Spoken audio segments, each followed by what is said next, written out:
Ladies and gentlemen, welcome back. My name is Ace, and I've got the update information here for the new patch of Tribes Ascent.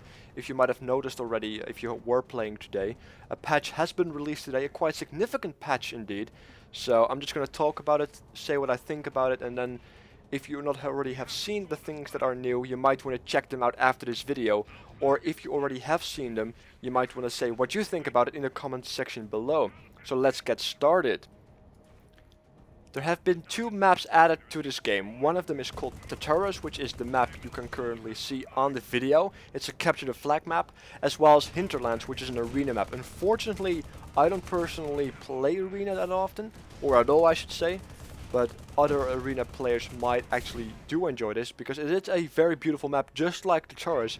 And I really like the gigantic trees in Tartarus, because it gives you some kind of warped perspective.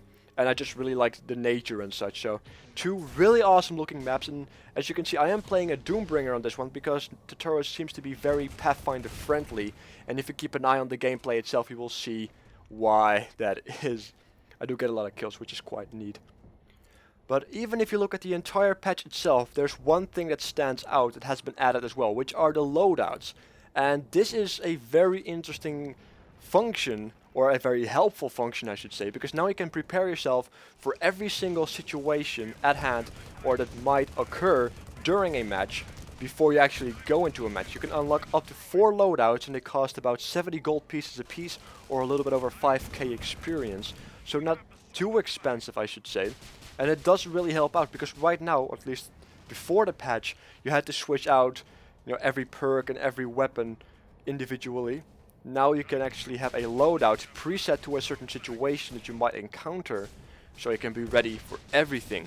Or you might even just have a capture the flag loadout and a team deathmatch loadout, etc, etc. You can basically do whatever you want with them, and this is why they are custom loadouts. As well as you can actually switch them out, or switch loadouts, while you're playing real quickly with some new key bindings that have been added.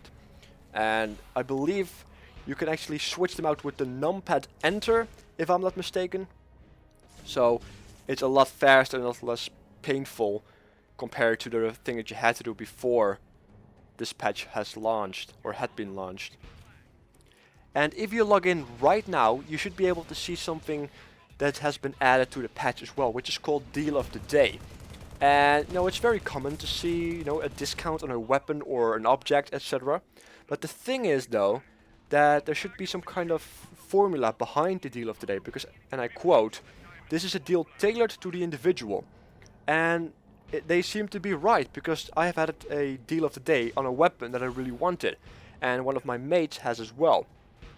So the formula seems to work. They basically check what weapons you already have and what weapons you do not own yet, and then probably calculate which classes you have played in the past with a significant amount of time, of course, and then make a guess to what weapon you may or may not want, and then base their deal of the day on that.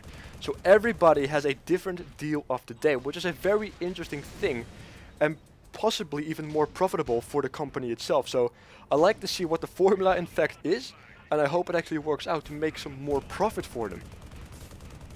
And if you look further into the patch notes themselves, you can already tell that the gold packages have been changed, and I quote, "The $30 and the $50 packages now give significantly more bonus gold than previous." And this is a good change, because before they used to include experience boosters, and I don't really like experience boosters because they don't really give you anything besides a higher level, which means if you are going to queue, you might be balanced with higher level players, and if they have not bought boosters and you did, it means that skill-wise, most likely you are outskilled by them, if you think about it logically. And having more gold to spend seems to be a lot better thing to have if you just want to get certain items already able to be equipped. So it's a good change, it's a very good change. And now that we are talking about prices anyway, the prices on vehicles have been reduced, so you will be able to see a lot more vehicles on the maps, which is, I suppose, a good thing for me personally as well, because I am the Doombringer mostly these days, which means my saber launcher is going to have a field day, and I'm okay with that. As well as the amount of knockback apparently on the flak has been reduced from explosions in the air, which means the flag is easier to grab now once there are explosions about, which is also quite neat. Also, new accolades have been added, and I think this is a good one because this means you can actually generate some stuff for being productive to your base. Because now when you upgrade a base raider or a generator or your turrets, etc., you can actually get some accolades from that, assuming they stay alive long enough or get kills. So that's a very good thing. It might promote more, upgrades from your base, and it's always very neat to get those upgrades as fast as possible, especially with the raider and such. It just allows you to be informed that enemies might be on their way a lot sooner.